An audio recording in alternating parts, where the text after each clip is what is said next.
ইসলামী ছাত্র শিবির বাংলাদেশে ছাত্র উন্নয়নে শিক্ষা প্রতিষ্ঠানে আল্লাহর এক নিয়ামত, আলহামদুলিল্লাহ বলে। এই নিয়ামতের কাছে ইসলামের কাছে আসতে না পারে সেজন্য বলা হয় মৌলবাদ আর সন্ত্রাস। শিবিরের কাছে আসতে না পারে সেই জন্য বলা হয় এরা হাত কাটে আর রক কাটে। আমি বলি এই কথাটা হলো একটা চালাকি কথা। হাত কাটা গলা কাটা এটা সহজ না পেটের মধ্যে ছুরি মারা বা গুলি করে মারা সহজ? কোনটা সহজ? তো হাত কাটা আর গলা কাটা এগুলি বলে কেন? হাত কাটতে কাটা কত বড় মুসিবত, তাহলে 4-5 জনের ঠেসে ধরা লাগবে।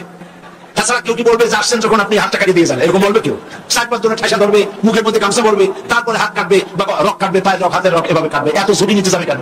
ছুরিটা যে ছুরিটা দিয়ে হাতটা কাটবে ওই ছুরিটা পেটের মধ্যে মুখের মধ্যে ঢুকাই দিলেই তো সারলো। এটা বলে কেন? এই সহজ কাজটা করে না, রক কাটে গলা কাটে কেন বলে? এই কথাটা বলে প্যানিক সৃষ্টি করতে চায়। যে সমস্ত ছাত্র ছাত্রীরা দিন পেতে চায়, ইসলামে আসতে চায়, তারা যেন ইসলামী ছাত্র শিবিরের কাছে আসতে না পারে তার জন্য ষড়যন্ত্রমূলক এই বদনাম তারা দেশ শুদ্ধ জয়েছে।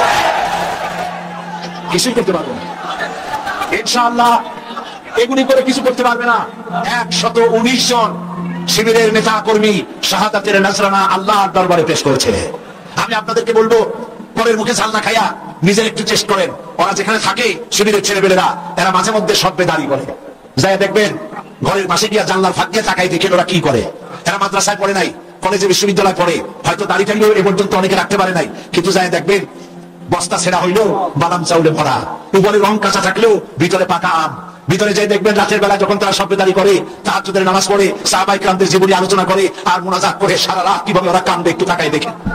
এই চোখের পানি তারা আল্লাহর জন্য দেয়, দিন প্রতিষ্ঠার জন্য কাজ করে। সুতরাং এদের সাথে শত্রুতা না করে এই কাজগুলি, সন্তান যদি ভালো বানাতে চান, শিক্ষাঙ্গনে সন্ত্রাসী কারা সেদিকে তাকায় দেখেন, আর সন্ত্রাস কম করে কারা তাদেরকে দেখেন, সন্ত্রাস করে না কারা তাদেরকে দেখেন। এই জন্য সন্তান যদি ভালো বানাতে চান ছেলেদেরকে, তাহলে এই লাইনে দেন। মেয়েদেরকে যদি ভালো বানাতে চান এই পরিবেশে ছাত্রী সংস্থার সাথে দিয়ে দেন। আল্লাহ পাক আপনার মেয়েকে ভালো পথে রাখবেন, ছেলেকেও ভালো পথে রাখবেন। আল্লাহ যেন তৌফিক দান করেন বলেন আমিন।